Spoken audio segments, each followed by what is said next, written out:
Eu não sei se o que aconteceu comigo foi um acaso ou se era questão de tempo até ele conseguir o que queria. Mas uma coisa eu sei: nunca mais vou entrar num carro de aplicativo sozinha à noite. E não tô falando isso como quem repete um conselho batido de mãe. Tô falando como alguém que percebeu tarde demais que estava sendo escolhida, observada, monitorada. A primeira vez que eu caí com ele foi numa quinta-feira. Tava voltando da casa da minha amiga Carol, já era quase meia-noite. Eu costumo evitar pedir Uber sozinha nesse horário, mas naquela noite meu pai estava viajando, minha mãe já estava dormindo e eu tinha prova cedo no outro dia. Não queria dormir lá e perder tudo no dia seguinte. Pedi o carro, placa normal, motorista com nota alta. O nome era Eduardo, foto de um cara aparentemente simpático, uns 40 e poucos anos. Entrei. Logo de cara, ele já puxou conversa. Boa noite, Manuela. Que bom te ver de novo. Achei estranho. De novo? Mas eu nunca tinha caído com esse motorista. Acho que você está confundindo. Falei, sorrindo meio sem graça. Ele riu. Ah, desculpa. É que você tem uma energia tão boa. Achei que já tinha te levado. Dei risada, mas por dentro fiquei um pouco desconfortável. E aí ele começou. Perguntou da faculdade, se eu morava sozinha, se meus pais ficavam tranquilos comigo voltando tarde assim. Do nada ele falou: você usa o mesmo perfume desde a escola, né? Bem floral, mas com aquele fundinho amadeirado. Aquilo me arrepiou. Eu nunca falei sobre meu perfume com ninguém no carro. Só respondi: acho que sim. Quando cheguei em casa, desci rápido. Não foi uma corrida assustadora, mas tinha algo ali que não soava certo.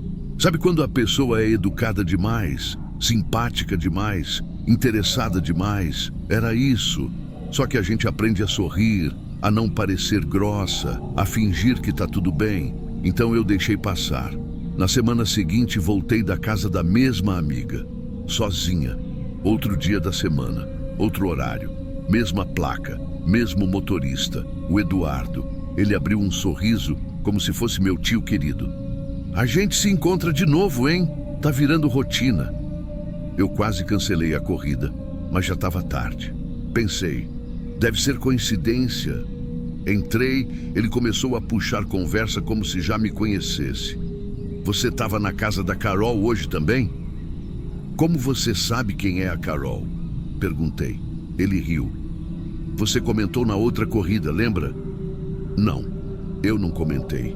A partir dali, comecei a prestar atenção. Toda vez que eu pedia Uber sozinha, de noite e de lugares mais afastados, era ele que aparecia. No aplicativo sempre parecia tudo certo. Mas se eu saía com alguma amiga ou pedia mais cedo, era outro motorista qualquer. A princípio, eu achei que podia ser coincidência, mas começou a ficar matemático. Se eu estava sozinha, era ele. Se eu estava acompanhada, sumia. Um dia, tentei forçar a situação. Estava com minha amiga Luísa, no ponto do ônibus, e pedi o Uber para mim, sozinha, só para testar. Quando a placa apareceu, era ele. Cancelei na hora. Pedi do celular da Luísa e veio outro motorista. Nessa hora, meu estômago virou, porque não fazia mais sentido. Era como se ele só aceitasse corridas de mulheres sozinhas. E pior, como se ele soubesse quando eu estava só. Falei com minhas amigas. Ninguém nunca tinha caído com esse Eduardo. Nem a Carol, que mora no mesmo bairro. Nem a Luísa, que também sai tarde da faculdade.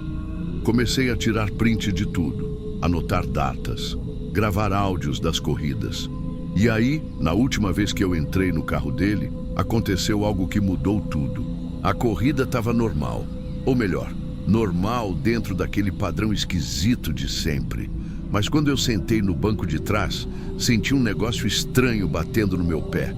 Achei que fosse sujeira, alguma coisa caída. Quando olhei melhor, era um celular, preso com fita crepe embaixo do banco. Disfarcei. Fingi que ia pegar algo na bolsa e soltei o aparelho. Peguei sem ele ver, escondi na bolsa. Era um celular antigo, sem bloqueio e com uma pasta cheia de áudios nomeados por datas. Cheguei em casa tremendo. Tranquei a porta, fui direto para o meu quarto e comecei a ouvir os áudios. As gravações eram todas de dentro do carro. O som era abafado, mas dava para entender. A primeira era de uma menina dizendo: "Moço, pode parar aqui mesmo. Eu prefiro descer." A voz dele: "Tá tarde, é perigoso descer aqui. Já estamos chegando, relaxa." Na outra, dava para ouvir choro: "Abre a porta, por favor. Eu quero sair agora." Vozes diferentes, todas femininas, todas em pânico. E uma das últimas gravações era a minha voz, eu dizendo: "Você conhece a Carol, né? Como assim?" E ele respondendo com aquele tom de sempre. Naquele momento, meu corpo gelou. Senti uma dor no estômago, como se eu tivesse tomado um soco. Porque aquilo ali não era só perturbação, era um hábito, um padrão, uma rotina planejada. Ele escolhia jovens sozinhas, guardava as conversas, as reações. Talvez para estudar, talvez para algo muito pior que eu não cheguei a descobrir. No dia seguinte, tentei denunciar pelo aplicativo. Coloquei data, horário, nome, placa. A resposta? Motorista não encontrado. Tentei registrar boletim de ocorrência. A polícia disse que sem ameaça direta ou dano físico, não podia fazer muita coisa, a não ser que eu tivesse provas mais sólidas. Naquela noite, fui dormir com o celular do Eduardo trancado na gaveta, mas no meio da madrugada, recebi uma notificação. Número desconhecido, sem nome. A mensagem dizia: "Você pegou algo que não te pertence." Desliguei o celular, tentei respirar. Meu coração batia como se fosse explodir. Eu não sabia o que fazer, não sabia se contava para alguém, se jogava fora, se entregava para a polícia, se sumia com aquilo. Na noite seguinte, estava na sala com meu pai e ele comentou: "Tem um carro parado em frente de casa faz um tempo. Acho que estão esperando alguém."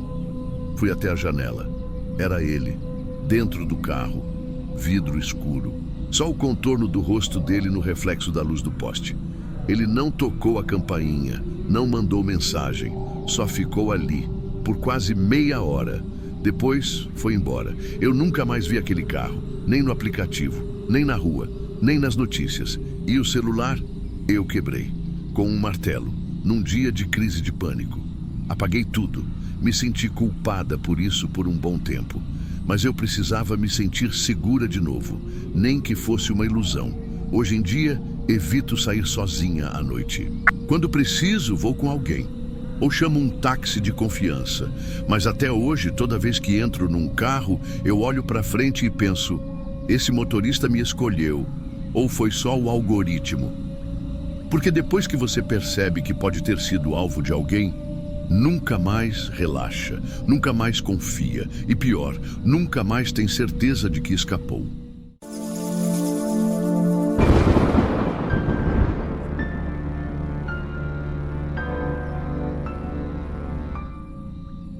Sabe aquela corrida que começa esquisita e termina te fazendo questionar tudo que você achava que sabia sobre as pessoas?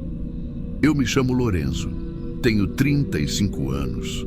Sou motorista particular há quase uma década e já tive muita história para contar. Mas nenhuma me deixou do jeito que essa deixou, porque até hoje, às vezes eu olho para o banco de trás só para ter certeza de que não tem ninguém ali, me pedindo socorro com os olhos. Era uma terça-feira, estava tudo bem tranquilo, meio da noite, e eu já tinha encerrado a noite mentalmente, só faltava uma última corrida para fechar a meta. Peguei uma corrida ali num bairro nobre da cidade, endereço fixo, nome feminino.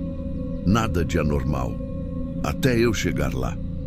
O local era uma casa gigante, daquelas que você vê só em novela ou em filme de milionário. Mas o que me chamou a atenção de cara foi o silêncio. Tudo escuro, nenhuma luz acesa, só a da garagem.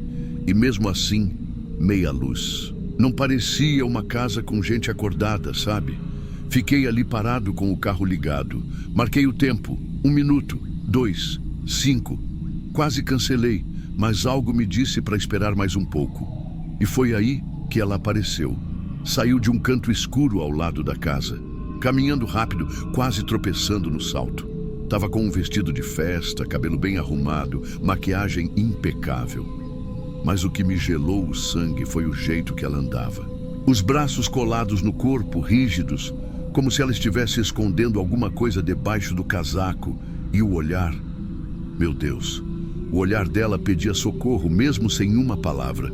Ela entrou no carro, bateu a porta rápido e disse só: "Por favor, só dirige.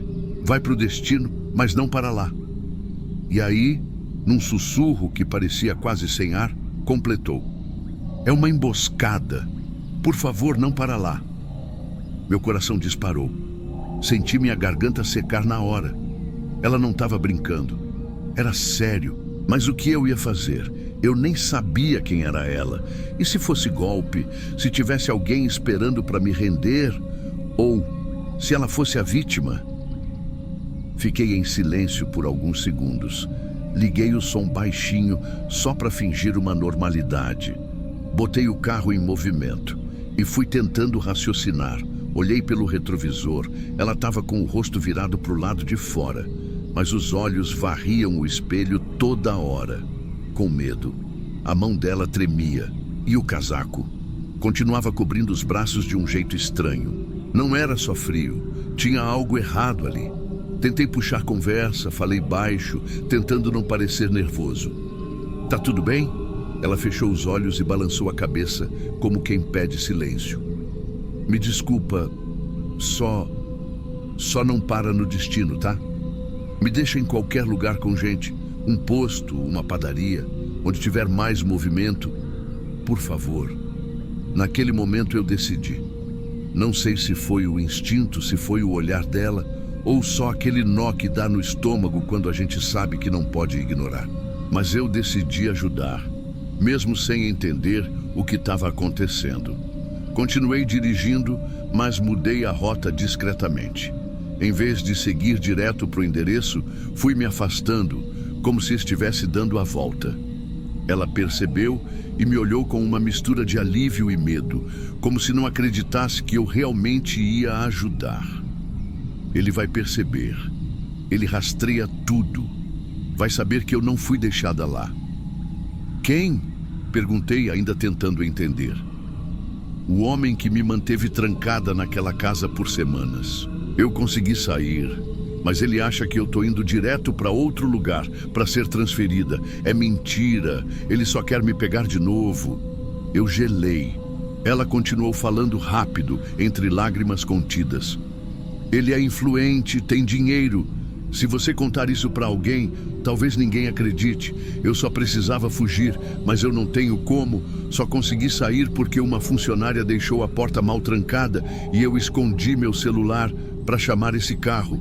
Eu tô com os braços amarrados por baixo do casaco." Ela virou de lado e me mostrou de relance. E era verdade. Os pulsos dela estavam presos com fita, uma fita branca, como aquelas que a gente vê em embalagem de encomenda.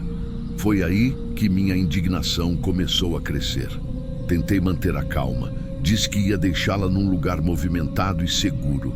Perguntei se ela queria que eu levasse para a delegacia, mas ela implorou: Não posso. Ele conhece gente lá. Eu só preciso me misturar, sumir por uns dias. Depois vejo o que faço." O tempo inteiro eu olhava pelos espelhos. A sensação de que estávamos sendo seguidos era constante. E de repente, ali estava, um carro preto, longe, mas sempre na mesma pista que a gente. "É ele", ela disse. "Ele colocou alguém para seguir. Ele nunca deixa falhas." Meu peito parecia que ia explodir. Joguei o carro numa rua lateral, depois cortei por dentro de um bairro residencial. Ela estava quase em pânico. E eu também. Mas segui. Troquei de pista, mudei direção. Parecia que a gente tinha despistado. Uns 10 minutos depois, cheguei numa padaria grande, iluminada, com gente entrando e saindo. Estacionei. Antes de sair, ela me olhou com os olhos cheios d'água. "Obrigada. Você não tem ideia do que fez por mim. Você está segura aqui? Quer que eu espere?" "Não. Se ele me ver com você, pode te machucar. Eu vou entrar, tirar isso daqui e sumir. Não vai dar tempo dele me pegar." "Tem certeza?" "Tenho. E mais uma coisa, não conta isso pra ninguém, pelo menos por enquanto, por favor. Ela saiu correndo, entrou na padaria e desapareceu pelos fundos. Eu fiquei ali parado por uns minutos, digerindo tudo. Depois fui embora. No caminho de volta, eu fiquei revivendo cada segundo. Será que ela tinha conseguido fugir mesmo? Será que ele ainda estava atrás dela? Ou será que ela não conseguiu escapar depois? Nos dias seguintes, procurei notícias, desaparecimento, sequestro, qualquer coisa. Não encontrei nada. Mas uma semana depois, numa página de moradores da cidade no Facebook, vi uma postagem anônima. Só dizia: se o motorista que me salvou naquela noite estiver lendo isso, obrigada. Você me deu a única chance que eu tinha. Não tinha nome, não tinha foto, mas eu sabia que era ela. E até hoje, eu não sei o que teria acontecido se eu tivesse seguido o destino. E você aí, que está ouvindo esse relato, se um dia alguém entrar no seu carro com o olhar daquele, escuta. Às vezes, o silêncio carrega um pedido de socorro mais alto do que qualquer grito. Aquela noite não saiu da minha cabeça por semanas. Toda vez que eu passava por aquele bairro ou que pegava uma corrida sozinha de madrugada, minha mente voltava para ela. Pro jeito como ela me olhou antes de sair, pro que ela disse e principalmente pro que ela não disse. Eu comecei a pensar em tudo, no número fixo chamando a corrida, no endereço nobre, no carro preto, nas fitas brancas nos pulsos. E aí bateu uma coisa que eu não esperava: raiva. Não dela, dele, de saber que existe gente assim, que mantém alguém preso dentro de casa como se fosse uma boneca, como se fosse um objeto, e que tem tanto poder que nem a polícia parece ser uma opção. Nos dias seguintes, eu até comentei com alguns colegas, sem dar detalhes, e me surpreendeu o tanto de motorista que já viu coisa parecida. Gente que entrou no carro chorando, que pediu para ir para um lugar e depois mudou de rumo. Gente fugindo, gente com medo. É como se a gente fosse, às vezes, o último recurso de quem não tem mais ninguém. Eu fiquei tentado a voltar na casa, só para ver, só para ter certeza de que ela não foi pega de novo. Mas alguma coisa me segurou. Medo, talvez. Medo de me envolver com alguém perigoso. Medo de não poder fazer nada mesmo se eu quisesse. Medo de estar me iludindo achando que eu podia salvar alguém com uma simples corrida. Mas aí, teve um momento que me marcou muito. Uns 10 dias depois, peguei uma corrida perto de um hospital particular. Quando cheguei no local, era uma moça acompanhando uma senhora. E no corredor, por um segundo, eu juro que vi ela. A garota da outra noite. Mesma postura, mesmo cabelo, mas com um semblante diferente, mais leve, como se estivesse tentando ser discreta. Ela me viu também, por um segundo, e fez um sinal quase imperceptível com a cabeça, como se dissesse: sim, sou eu, mas agora não é a hora. E foi só isso. Nunca mais a vi. Mas aquele olhar, aquele sinal, me disseram tudo o que eu precisava. Desde então, eu comecei a enxergar meu trabalho com outros olhos. Claro, nem toda corrida tem drama, nem todo passageiro está vivendo um filme, mas a gente nunca sabe o que tem por trás do que parece normal. Já vi menina fugindo de namorado violento. Já vi homem tremendo por causa de uma dívida. Já vi criança sendo levada para longe dos pais no banco de trás sem saber que era uma briga judicial. Mas aquela corrida, aquela garota com os braços amarrados por baixo do casaco, foi o divisor de águas. Me ensinou que o mal, às vezes, se veste bem, mora em casas enormes e sorri para as câmeras, e que a vítima nem sempre está gritando. Às vezes ela só precisa que você entenda o silêncio. Hoje, quando olho no espelho retrovisor e vejo alguém estranho, alguém quieto demais, alguém com o olhar perdido, eu escuto, eu observo. Porque se eu tivesse ignorado o pedido dela, talvez ela estivesse até hoje naquela casa. Ou pior, Tem uma frase que eu nunca mais esqueci, que ela falou enquanto a gente fugia do carro preto, naquele trecho escuro da cidade. Ele sempre me dizia que ninguém me ouviria, que ninguém ligaria, que até se eu fugisse, ninguém acreditaria em mim. Eu engoli aquilo na hora, mas depois, em casa, deitado sem conseguir dormir, eu chorei. Porque é verdade, muita gente não escuta, não acredita, não liga. E se tem uma coisa que eu fiz, questão de prometer a mim mesmo, é que eu nunca vou ser mais um desses. Essa é minha história. Um pedaço dela, pelo menos. E eu espero que, de alguma forma, ela sirva para alguém. Para quem vive uma situação parecida. Que entenda que ainda existe gente disposta a ajudar, mesmo sem saber quem você é. E para quem está do outro lado, que nunca subestime um pedido sussurrado. Porque às vezes, ele é tudo que aquela pessoa conseguiu fazer para sobreviver.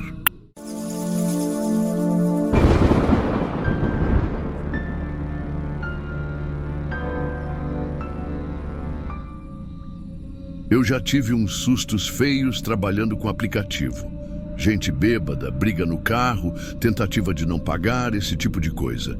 Mas o que eu vou contar aqui foi outro nível. Até hoje eu lembro da sensação gelada daquele cano encostando na minha cabeça. E o pior é que eles riram depois, como se fosse engraçado, como se não tivesse sido nada. Isso aconteceu há uns 2 anos.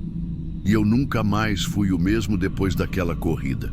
Naquele dia, eu estava no 4º turno seguido. Era sexta para sábado, começo de madrugada. Sabe quando você já devia ter ido embora, mas aí pinga uma corrida com valor acima da média e você pensa, só mais essa? Pois é. Foi nessa que eu me lasquei. Eu estava rodando ali perto da Zona Norte, onde tem uns bares abertos até mais tarde. Já eram quase 2 da manhã. A notificação tocou e apareceu uma corrida com origem numa rua bem conhecida, mas que à noite fica deserta. Olhei o valor, era bom, aceitei. O lugar era meio escondido, lateral de um galpão. Quando eu cheguei não tinha ninguém na rua, só as luzes amareladas dos postes piscando de vez em quando. Esperei uns segundos, aí surgiram 2 caras de uma esquina.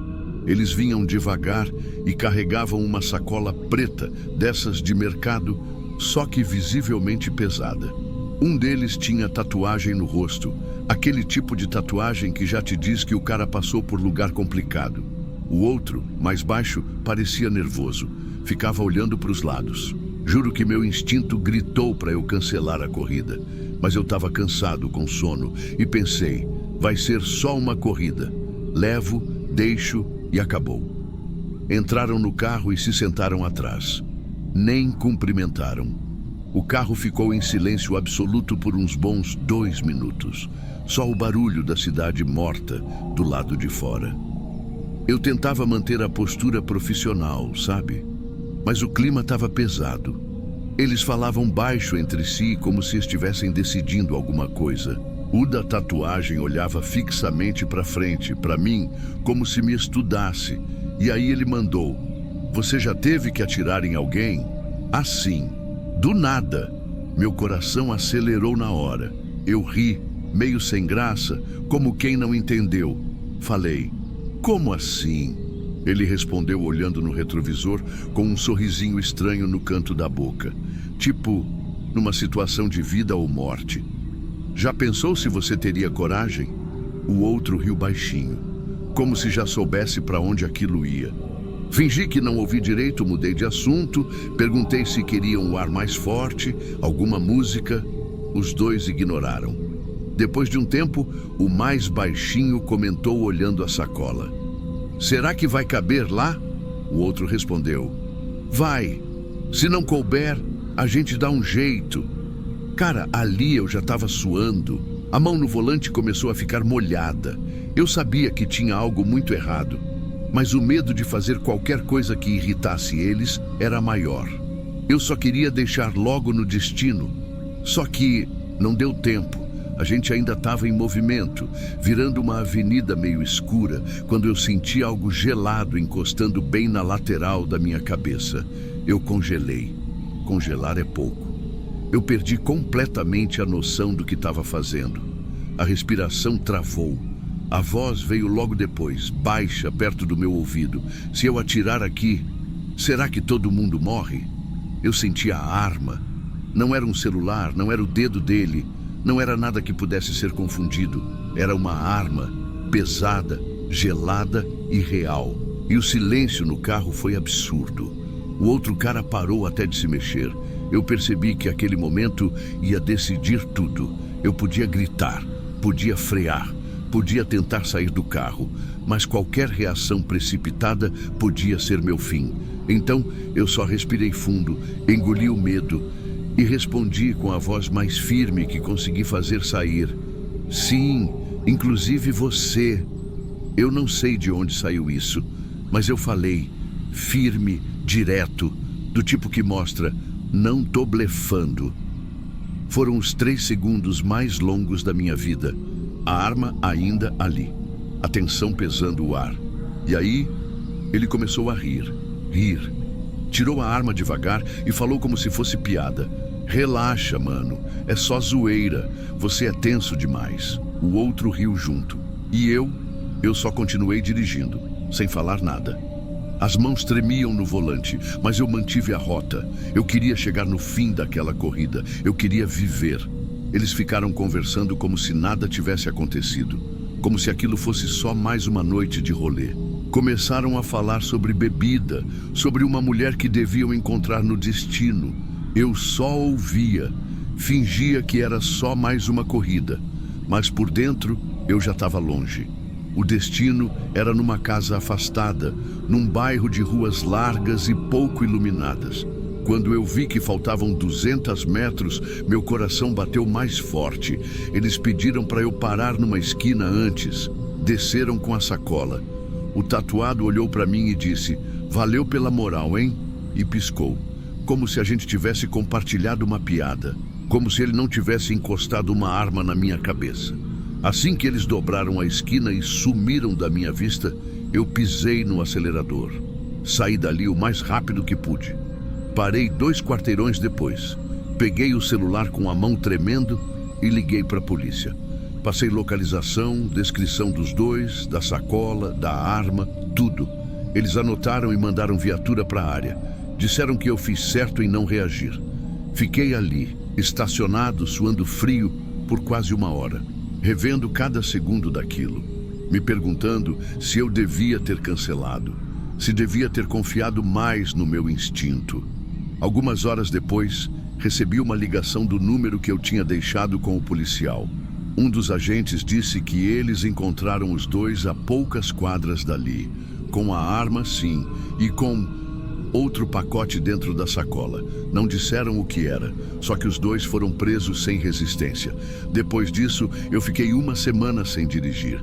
Quando voltei, cada corrida era um teste. Cada novo passageiro uma dúvida, uma tensão. Hoje em dia eu ainda trabalho como motorista, mas nunca mais fui o mesmo. Aquela sensação de uma arma encostando na minha cabeça, cara, ela não sai. E o pior é isso, o riso. O riso no final, como se fosse só uma piada. Eles riram, mas eu nunca mais consegui.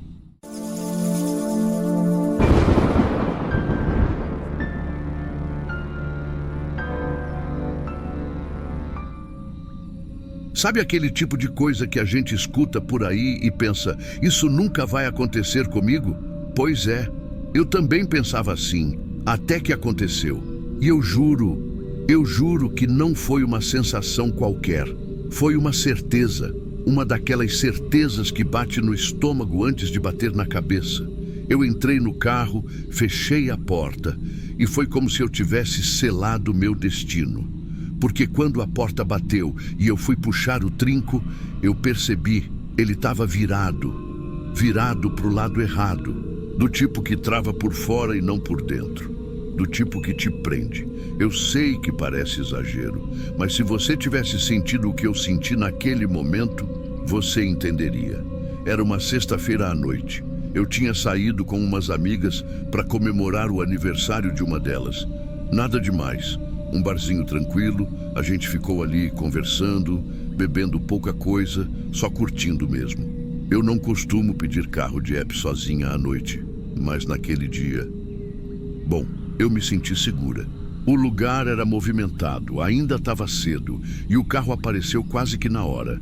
Era um Prisma preto, vidros escuros, motorista com 4.9 de avaliação. Tava tudo certo. O nome era Rafael.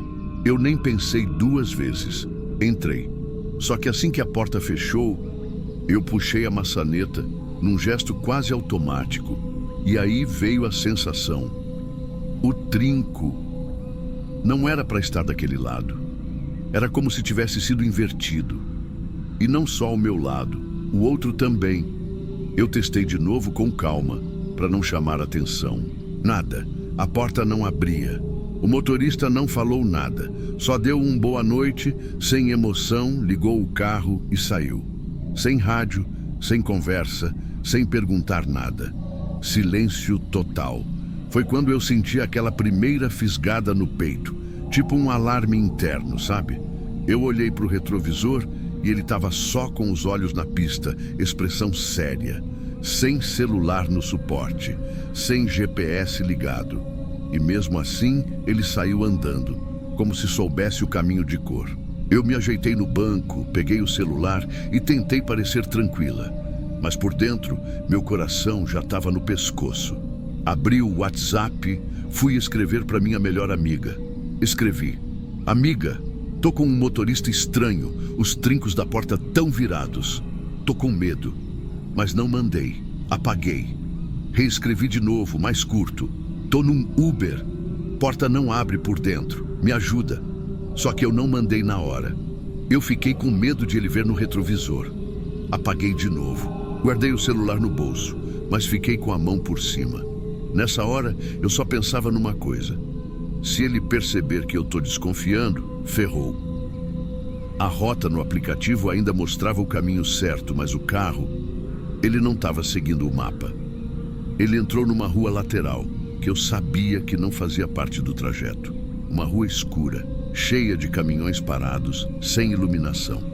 Eu engoli seco. Olhei de novo para a tela. A localização no mapa seguia rodando, como se ele ainda estivesse no caminho certo. Mas não estava. Essa rua é a melhor rota? Eu arrisquei perguntar. Ele não respondeu de imediato. Só uns segundos depois, ainda olhando para frente, disse: é mais rápido assim. A voz dele era baixa, calculada. Não parecia nervoso, nem apressado.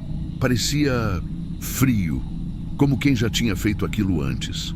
A cada quarteirão, a rua parecia mais vazia. Ele começou a aumentar o volume do rádio, colocou numa estação qualquer. A música era calma, mas abafava o silêncio do carro. Abafava meus pensamentos e os trincos ali, imóveis, como se fossem parte de uma gaiola. Eu respirei fundo, encostei a testa no vidro, fingi estar cansada, mas na verdade minha mente estava correndo. Eu precisava bolar um plano, qualquer coisa, uma desculpa, um pretexto para ele parar. Foi aí que eu tive a ideia de fingir que estava passando mal. Moço, você pode encostar? Acho que vou vomitar, de verdade. Falei, tentando fazer a voz tremer. Ele não respondeu, só continuou dirigindo. Sério, eu tô muito enjoada. Me deixa descer só um minutinho, por favor. Falta pouco, segura aí. Essa resposta me arrepiou inteira, porque não era um tá bom, nem um quase lá. Era um aviso, uma sentença. Mas aí, eu lembrei de uma coisa. Poucos metros à frente tinha um cruzamento com semáforo e uma padaria 24 horas do outro lado. Eu sabia disso porque passava ali direto para ir para o trabalho. E como era sexta-feira à noite, provavelmente ia estar aberta. Eu me preparei. Disfarçadamente tirei o cinto. Segurei a alça superior com uma mão. Deixei o celular na mão oposta. O carro começou a reduzir para passar numa lombada. Naquele segundo, eu me joguei para o lado do banco e comecei a bater no vidro com tudo. Socorro, socorro, me tira daqui! Comecei a gritar, chutar, esmurrar o vidro. Vi uma moto parando, um cara na calçada se aproximando. O motorista gritou comigo: "Tá maluca?" Mas eu continuei gritando. Coloquei metade do corpo para fora da janela, que estava entreaberta, e berrei com todas as forças: "Chama a polícia!" A confusão atraiu mais gente. Vi faróis se aproximando rápido, buzinas. Ele acelerou, quase jogou o carro em cima da moto, mas o cara desviou. Aí, talvez com medo de chamar mais atenção, ele parou bruscamente. "Desce, sua louca, vai!" Eu mal esperei ele terminar. Empurrei a porta com tudo. Ela abriu agora, como se ele tivesse destravado manualmente. Me joguei para fora e saí correndo. Nem olhei para trás. Entrei direto na padaria. Um dos atendentes me puxou para dentro e trancou a porta. Eu estava tremendo, suando, chorando, sem conseguir explicar nada. Minutos depois, o carro já tinha sumido. Não tinha placa visível. A polícia foi chamada. Fiz o boletim. Tentei mostrar a corrida no app, mas ela tinha sumido também. O nome Rafael ainda aparecia nos registros, mas quando tentaram acessar o histórico, nada. Perfil desativado. Fui atrás do suporte da plataforma. Falei com todo mundo. Só dias depois recebi uma resposta. Corrida não encontrada. Motorista excluído por comportamento suspeito. Estamos investigando. E foi isso. Nunca mais ouvi nada. Até hoje, eu não entro em carro nenhum sem puxar o trinco antes. Nem se for só para testar. E se eu puder deixar um recado para quem está ouvindo isso agora, é esse. Confira os trincos. Olhe nos olhos do motorista. Nunca, nunca entre num carro confiando só na nota do app. Porque às vezes, o que está errado não está no perfil.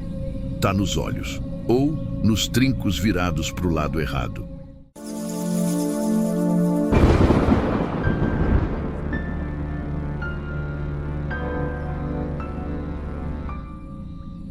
Meu nome é Samuel, tenho 38 anos, sou motorista de aplicativo há uns 7 anos já. Não faço isso porque amo dirigir, nem porque era meu sonho. É que a vida meio que foi empurrando, sabe? Só que, com o tempo, fui pegando gosto pelo que vem junto com a direção, as conversas, as histórias que eu escuto. Às vezes, só ouvir alguém já salva o dia daquela pessoa. E naquela noite, era eu quem ia precisar salvar. Era por volta das 21 horas, uma terça-feira qualquer. A cidade estava úmida, aquela garoa fina que não molha direito, mas embaça tudo. Eu estava parado num posto esperando alguma chamada quando tocou. Corrida de uns 20 minutos, até um bairro mais afastado da cidade. O nome do passageiro era Daniel. Assim que ele entrou no carro, não sei explicar. Não era medo, não era suspeita. Era uma sensação pesada. Ele tinha os olhos fundos, olhava para frente, meio perdido, e não respondeu meu boa noite. A única coisa que ele falou foi: "Tô indo resolver tudo hoje." Como se falasse para ele mesmo, mas eu ouvi, claramente, e meu coração deu aquele pulo. Fingi que não era comigo só dirigir, mas fiquei com aquilo martelando. Uns 5 minutos depois, tentei puxar assunto para quebrar o gelo. "Tá indo para algum lugar especial?" Ele deu uma risada seca e falou: "Especial? Eu acho que aqui eu morri da outra vez." Eu olhei pelo retrovisor, achando que ele estava brincando. Mas ele estava sério, tranquilo até demais. Fiquei sem saber o que dizer e por instinto perguntei: "Como assim, cara?" Ele respondeu com uma calma que me arrepiou: "É estranho, né? Mas eu sonho com esse caminho desde moleque, igualzinho. As árvores, os postes tortos, até aquele semáforo piscando ali na frente. Só que o sonho sempre termina na ponte, e termina mal." Fiquei em silêncio. A estrada que a gente estava indo realmente levava para uma ponte, dessas de concreto alto, com um rio bem fundo embaixo. Eu tentei disfarçar meu nervosismo, até brinquei: "E você acha que está revivendo um sonho agora?" Ele sorriu de canto. "Não um sonho, uma lembrança de outra vida, ou de várias. Eu não sei mais." A cada quilômetro, ele ia falando mais. Disse que tinha sonhos repetidos desde criança. Sempre a mesma sequência. Ele dentro de um carro, indo para essa ponte, com chuva, o rádio desligado e um vazio no peito. E toda vez termina igual: eu pulo. Ele falou isso como quem comenta o tempo. Disse que já conversou com psicólogo, com médium, até com padre, mas ninguém levava a sério. Só que ele sentia que a vida dele estava travada nesse ponto, como se fosse um disco riscado. E que naquela noite ele estava indo descobrir se o final ia mudar ou se era para ser assim mesmo, sempre. Gatilho forte aqui. Foi aí que eu percebi que ele não estava falando de metáfora. Ele realmente acreditava que ia morrer naquela noite. E pior, parecia aceitar isso como algo natural. Meu pé começou a tremer no acelerador. A estrada ficou mais deserta. As luzes dos postes estavam falhando e a garoa agora virava chuva. Ele apontou para frente e disse: ali foi onde tudo começou. Eu perguntei: começou o quê? E ele respondeu bem baixo: a dor. De repente a voz dele ficou diferente, mais triste, mais lenta. Ele contou que perdeu a esposa e os 2 filhos pequenos num acidente de carro naquela ponte. Estavam indo passar o fim de semana fora da cidade e ele era o motorista. Disse que foi rápido, mas ele sobreviveu. Desde então, a vida virou um borrão. A culpa comia ele por dentro e os sonhos começaram, com ele voltando lá, caindo, sempre caindo. E se tudo isso aqui for só uma repetição, Samuel, uma chance de fazer diferente? Eu não sabia o que responder. Só sabia que ele não podia descer daquele carro. Mas ele estava determinado. Vamos ver se acaba do mesmo jeito. Ele falou isso com a mão na maçaneta da porta. A gente estava a poucos metros da ponte. Eu parei o carro no acostamento, mais por reflexo do que por vontade. Ele abriu a porta devagar, sem pressa. A chuva batia no rosto dele, mas ele parecia calmo. Obrigado pela carona, Samuel. Você foi mais gentil que os outros. E ele começou a andar em direção à beirada. Ali eu senti. Se eu ficasse dentro do carro, ele ia pular. Sem grito, sem cena. Ia só desaparecer. Desci do carro correndo e fui atrás. Ele já estava subindo no parapeito da ponte quando eu gritei: Daniel, cara, não faz isso. Ele virou para mim e sorriu. Um sorriso triste. Você não entende. Eu já vi isso tantas vezes. Eu sempre pulo. E aí eu fiz o que meu corpo mandou. Corri e agarrei ele pela cintura. Ele se desequilibrou, caiu para trás no chão da ponte e começou a chorar. Chorar como uma criança. Eu me joguei no chão ao lado dele, a chuva caindo, os carros passando ao longe. Eu ali, com um estranho no chão, sentindo como se tivesse segurado alguém no último segundo possível da vida. Levei ele de volta para o carro.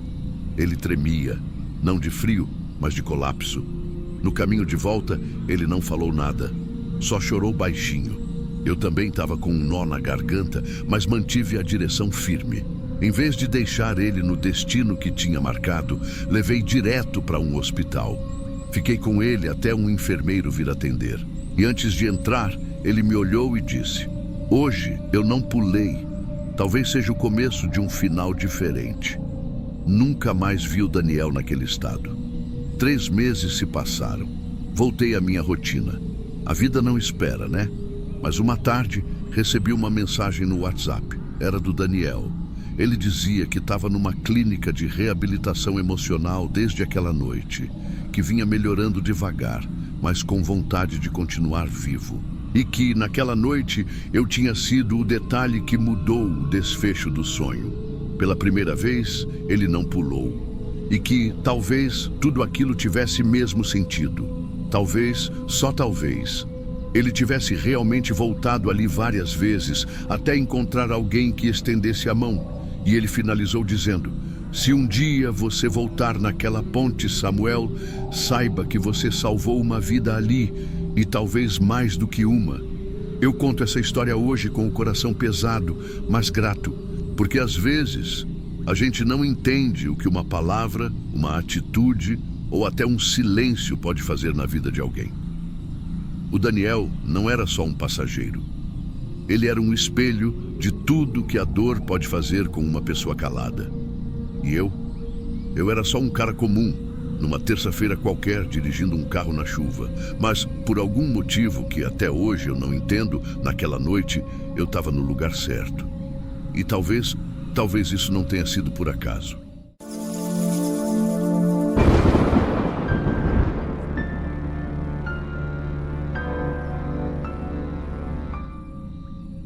Tem coisas que a gente vive e que mesmo depois de anos continua se perguntando se realmente aconteceu.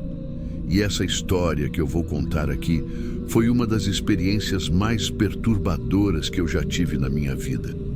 Mas se você olhar só os fatos, talvez diga que foi só uma noite estranha de trabalho. Só que eu estava lá, eu vi, eu senti, e até hoje eu não tenho uma explicação.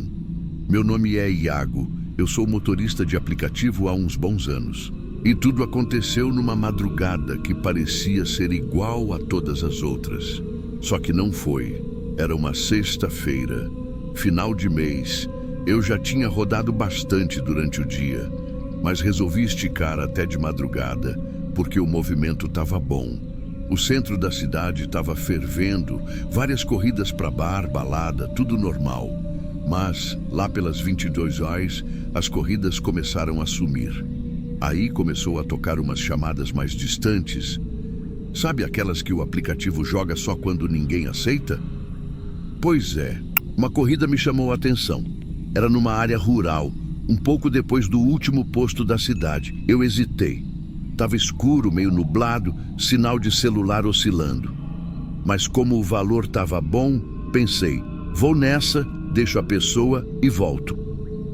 Quando aceitei, vi que a nota da passageira era alta, mas o nome só aparecia S. Nada mais. Já comecei a estranhar aí, mas respirei fundo, liguei o farol alto e segui. A estrada que levava até o ponto de embarque era de terra, com cascalho solto. Um breu total. Nada de casas, só mata dos dois lados. Meu celular perdeu o sinal bem no meio do caminho. Eu tentei ligar o rádio, mas ele só fazia um chiado irritante. Tirei o som, abri um pouco o vidro para ouvir o ambiente. E aí veio aquele silêncio pesado, sabe? Silêncio de lugar esquecido mesmo. Eu já estava pensando em desistir da corrida quando o GPS me avisou. Você chegou ao seu destino. Mas não tinha absolutamente nada ali. Nenhuma casa, nenhum poste, nada. Só um portão de madeira velho, meio caído, de um lado da estrada. Do outro, um banco de madeira encostado numa árvore torta. Foi aí que aconteceu o primeiro arrepio da noite. Eu ainda estava com o motor ligado, olhando em volta, quando ouvi a porta traseira do carro abrindo. Sozinha, sem eu ver ninguém chegando. Olhei pelo retrovisor e vi uma menina entrando. Ela sentou no banco de trás, encostou no canto e ficou em silêncio. Eu não ouvi passo nenhum, nada, só a porta abrindo e fechando. E a primeira coisa que me chamou a atenção foi que ela estava descalça, os pés sujos de barro. Ela usava um vestido claro, meio amarelado, com renda na ponta. E não carregava nada, nem bolsa, nem celular. Só entrou e ficou ali, olhando para frente. Boa noite, eu disse, tentando soar calmo. Ela demorou um segundo e respondeu baixinho. Rua das Laranjeiras, número 105. Só isso. A voz dela era fraca, como se estivesse cansada. Eu coloquei no GPS, já com sinal de volta, felizmente, e comecei a dirigir. Durante os primeiros minutos tentei puxar algum papo. Tá tudo bem com você? Tá vindo de alguma festa por aqui? Silêncio. Ela não me olhava pelo retrovisor, nem se mexia. Só ficava ali com o olhar perdido. Foi aí que comecei a sentir uma coisa estranha. Eu sou acostumado a dirigir com um passageiro estranho, bêbado, calado, de tudo. Mas com ela era diferente. O ar dentro do carro parecia mais pesado, sério. Nem sei explicar direito, mas era como se a presença dela me deixasse num estado de alerta constante. Depois de uns 10 minutos de estrada, ela começou a murmurar coisas. No início, achei que era alguma música, só que não tinha melodia. Eram nomes e datas. Ela falava tipo, Mateus, 13 de setembro, 2009. Ana Paula, 8 de março, 2012. Eu franzi a testa. Oi? Você falou alguma coisa? Ela continuou. Mais nomes, mais datas. De repente, um dos nomes me paralisou. Renato, 13 de setembro, 2009. Meu estômago virou. Renato era um colega meu da escola. Morreu num acidente de carro numa curva famosa ali perto. Na época, todo mundo ficou chocado, porque ele era novinho. O carro capotou numa noite de chuva. Bem naquela estrada que a gente estava passando, o coração começou a bater mais rápido. Tentei respirar fundo, pensei, não, deve ser coincidência, pode ser outro Renato. Mas aí ela falou mais 2 nomes que eu reconheci. Gente que morreu naquela mesma estrada ao longo dos anos. Eu estava começando a suar frio, o volante estava escorregando na minha mão. Quando finalmente chegamos no endereço que ela tinha passado, era um terreno vazio. Com o resto de parede, parece que uma casa antiga tinha desabado ali. Tudo tomado pelo mato. O número 105 ainda estava pintado num pedaço de muro caído. Estacionei na frente. Chegamos. Ela não respondeu. Virei devagar para olhar para trás. O banco estava vazio. Fiquei travado. Meu cérebro tentando entender o que tinha acontecido. Eu vi aquela menina entrar. Eu ouvi a voz dela. Ela falou o endereço. Eu não imaginei isso. Desci do carro, rodeei, abri a porta de trás. Nada, nenhum sinal de ninguém. Nem pegadas no barro, nem marca no banco, nada. Comecei a entrar em pânico. Peguei o celular. O app ainda marcava a corrida como ativa. Tentei cancelar. Travou. Tentei ligar para alguém. Sem sinal. Voltei para o carro. Travei as portas. Respirei fundo. Eu juro por tudo que é mais sagrado. Eu não queria acreditar que estava sozinho esse tempo todo. Minha cabeça dava voltas. Pensei em tudo. Alucinação, sonambulismo, sei lá. Mas o mais estranho ainda estava por vir. Cheguei num posto de gasolina 20 minutos depois. Parei, fui no banheiro, lavei o rosto, sentei no carro e resolvi conferir a câmera de segurança que eu uso. Uma daquelas que grava o interior do carro. Fui direto para o horário da corrida. A imagem estava normal. Aí voltei até o momento que a porta de trás abriu. Só que no vídeo, a porta não abre. Ninguém entra no carro. E o mais assustador, não aparece nenhuma menina sentada no banco de trás.